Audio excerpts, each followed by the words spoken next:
Hello and welcome to Sco Clever. मैं हूँ जिया और मैं हूँ Virat and we are your current affairs experts. हम आपके लिए लाए हैं 11 फरवरी 2026 के सारे important current affairs specially curated for IBPS banking exams. Absolutely, ये सारा कंटेंट हमारे daily banking premium current affairs PDF से है जो स्को क्लेवर के टेलीग्राम चैनल पर एब्सोल्युटली फ्री में अवेलेबल है।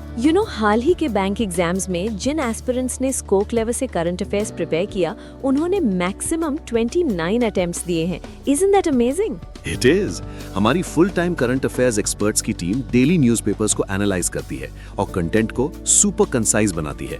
सीरियसली, हमारा कंटेंट दूसरे सोर्सेज से 5 गुना कम होता है और परफॉर्मेंस में बेस्ट। तो इंतजार कैसा? डिस्क्रिप्शन में दिए गए लिंक से हमारा टेलीग्राम चैनल जरूर ज्वाइन करें। चलिए आज का सेशन शुरू करते हैं। Let's start with some national news. Union minister Ashwini Vaishnaw ने एक बड़ी अनाउंसमेंट की है। Mumbai Ahmedabad high speed rail project यानी हमारी बुलेट ट्रेन के दूसरे माउंटेन टनल का ब्रेक थ्रू हो गया है। Wow, another milestone. ये कहाँ हुआ है? ये हुआ है महाराष्ट्र के पालघर में। इस टनल का नाम है MT6 और इंटरेस्टिंग बात यह है कि पहले टनल MT5 के ब्रेक थ्रू के जस्ट 1 महीने के अंदर ही ये भी हो गया। स्पीड देखो प्रोजेक्ट की। फैंटास्टिक। इस टनल के बारे में कुछ और डिटेल्स? हाँ, ये MT6 टनल 454 मीटर्स लॉन्ग और 14.4 मीटर्स वाइड है और इसे बनाने के लिए न्यू ऑस्ट्रियन टनलिंग मेथड यानी NATM का यूज हुआ है।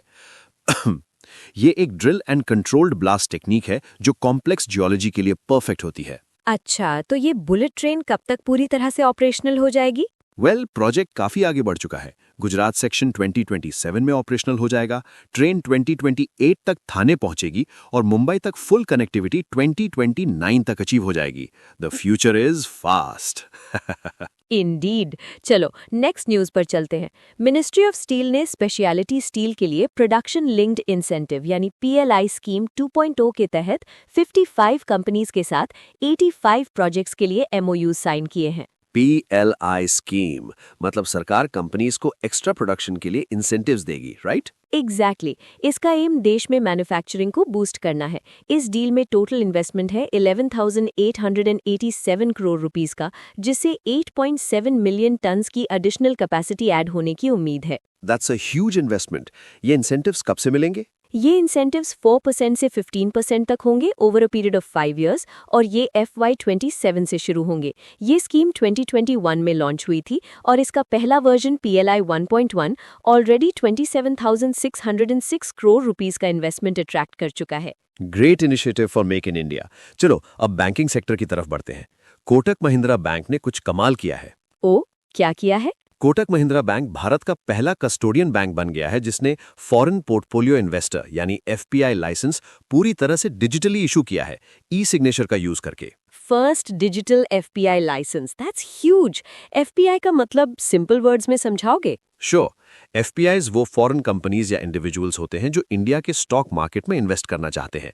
तो अब कोटक बैंक के थ्रू ये प्रोसेस पूरी तरह पेपरलेस और सुपर फास्ट हो गया है। ये पॉसिबल कैसे हुआ? सेबी ने जनवरी 2026 में एक यूनिफाइड डिजिटल वर्कफ्लो ऑपरेशनलाइज किया था, जिसके बाद ये प्रोसेस पॉसिबल हो पाया।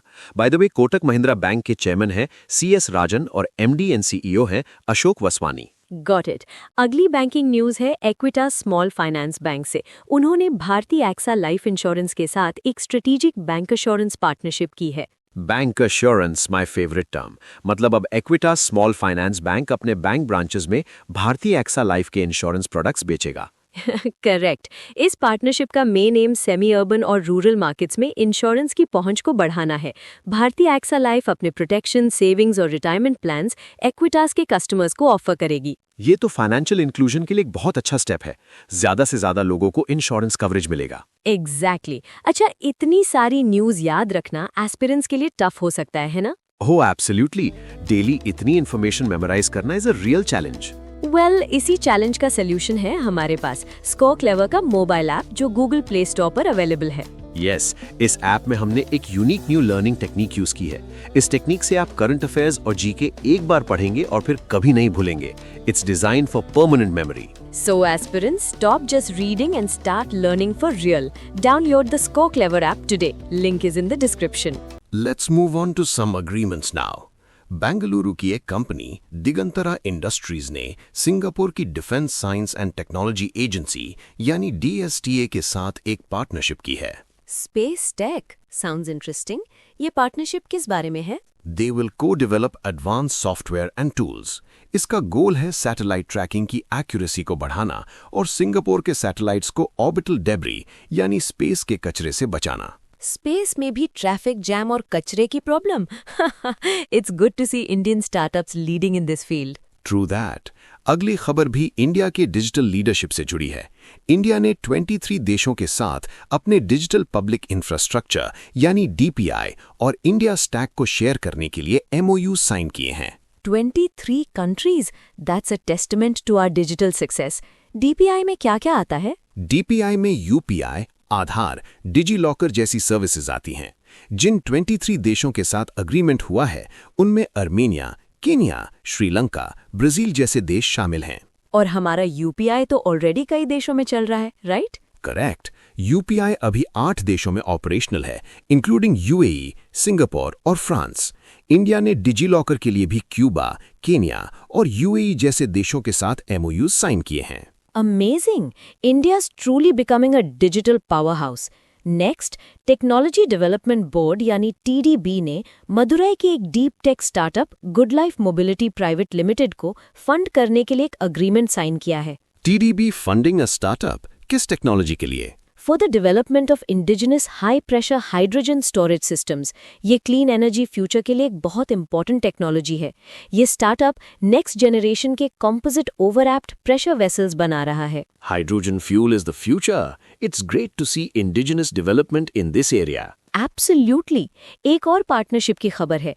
डिपार्टमेंट ऑफ पोस्ट्स ने नेशनल स्टॉक एक्सचेंज यानी NSE के साथ एक MOU साइन किया है। India Post and NSE, ये कैसा कॉम्बिनेशन है? It's for distributing mutual fund products. India post के पास देश का सबसे बड़ा पोस्टल नेटवर्क है। इस पार्टनरशिप से म्यूचुअल फंड्स की पहुंच देश के कोने-कोने तक हो जाएगी। Using post offices to increase financial literacy and investment. Brilliant idea. Next, a big update on international trade. India और गल्फ कोऑपरेशन काउंसिल यानी GCC ने फ्री ट्रेड एग्रीमेंट या FTA पर बातचीत फिर से शुरू करने के लिए टर्म्स ऑफ रेफरेंस साइन किए हैं। ये टॉक्स तो काफी टाइम से रुके हुए थे, राइट? हाँ, ये नेगोशिएशन प्रोसेस 2011 में सस्पेंड हो गया था। अब इसे ऑफिशियली रीलॉन्च किया गया है। GCC में 6 देश हैं: Saudi Arabia, UAE, Qatar, Kuwait, Oman और बहरीन। ये इंडिया के लिए बहुत इंपॉर्टेंट है, राइट? ट्रेड वॉल्यूम तो काफी हाई होगा। इमेंसली। FY25 में इंडिया और GCC के बीच बायलैटरल ट्रेड $178.56 बिलियन था, जो इंडिया के टोटल ग्लोबल ट्रेड का 15% से भी ज्यादा है। So this FTA could be a game changer. Let's move to some international news. Union Minister Dr. S. Jaishankar US के विजिट पर हैं। What's on the agenda? The main focus is on securing critical mineral supply chains. उन्होंने Washington DC में inaugural critical minerals ministerial में हिस्सा लिया। Critical minerals मतलब वो minerals जो स्मार्टफोन से लेकर फाइटर जेट्स तक हर हाईटेक चीज में यूज होते हैं। राइट, और इनकी सप्लाई चेन में किसी एक देश का डोमिनेंस रिस्क भरा हो सकता है। Exactly. उन्होंने इसी डी-रिस्किंग पर जोर दिया। उन्होंने इंडिया का इंडोर्समेंट फॉर्ज इनिशिएटिव के लिए भी अफर्म किया। चलो अब डिफेंस सेक्टर की बात करते हैं। मुंबई बेस्ड सागर डिफेंस इंजीनियरिंग ने इंडियन नेवी को 2 इंडिजिनस अनमैन्ड सर्फेस व्हीकल्स या USVs डिलीवर किए हैं।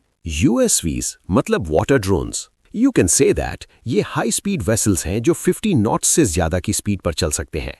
इनमें स्टेल्थ फीचर्स भी हैं ताकि ये रेडार पर आसानी से डिटेक्ट न हो। And I bet they are AI driven. Of course, ये genesis command and control module से पावर्ड हैं और सेमी ऑटोनॉमस, फुल्ली ऑटोनॉमस या रिमोटली ऑपरेटेड मोड्स में काम कर सकते हैं। इन पर 12.7 मिलीमीटर की रिमोट कंट्रोल्ड गन्स भी लगी हैं। Wow, that's some serious tech. ये प्रोजेक्ट स्प्रिंट इनिशिएटिव के अंडर डेवलप हुआ है। करेक्ट। स्प्रिंट इनिशिएटिव का एम नेवी में 75 इंडिजिनस टेक्नोलॉजीज को इंडक्ट करना है।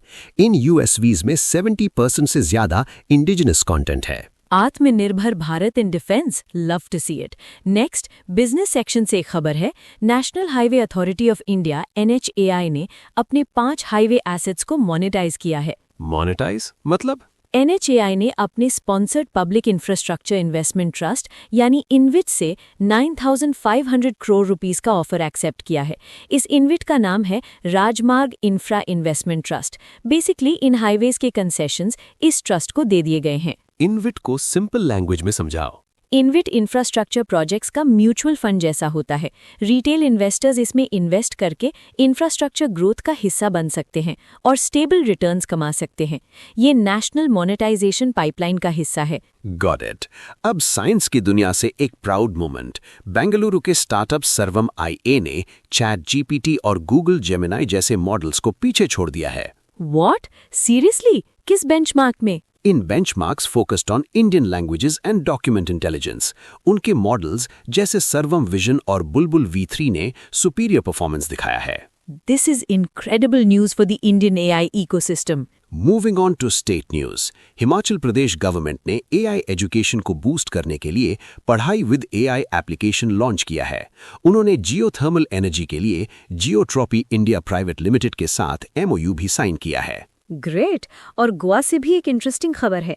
गोवा गवर्नमेंट ने bird Atlas of Goa publish किया है। अब बर्ड एटलस? यस, केरला के बाद गोवा इंडिया का दूसरा स्टेट बन गया है जिसने state level bird Atlas release किया है। ये एक सिटीजन साइंस ड्रिवन इनिशिएटिव था। अमेजिंग। चलो क्विकली कुछ अपॉइंटमेंट्स देख लेते हैं। श्योर।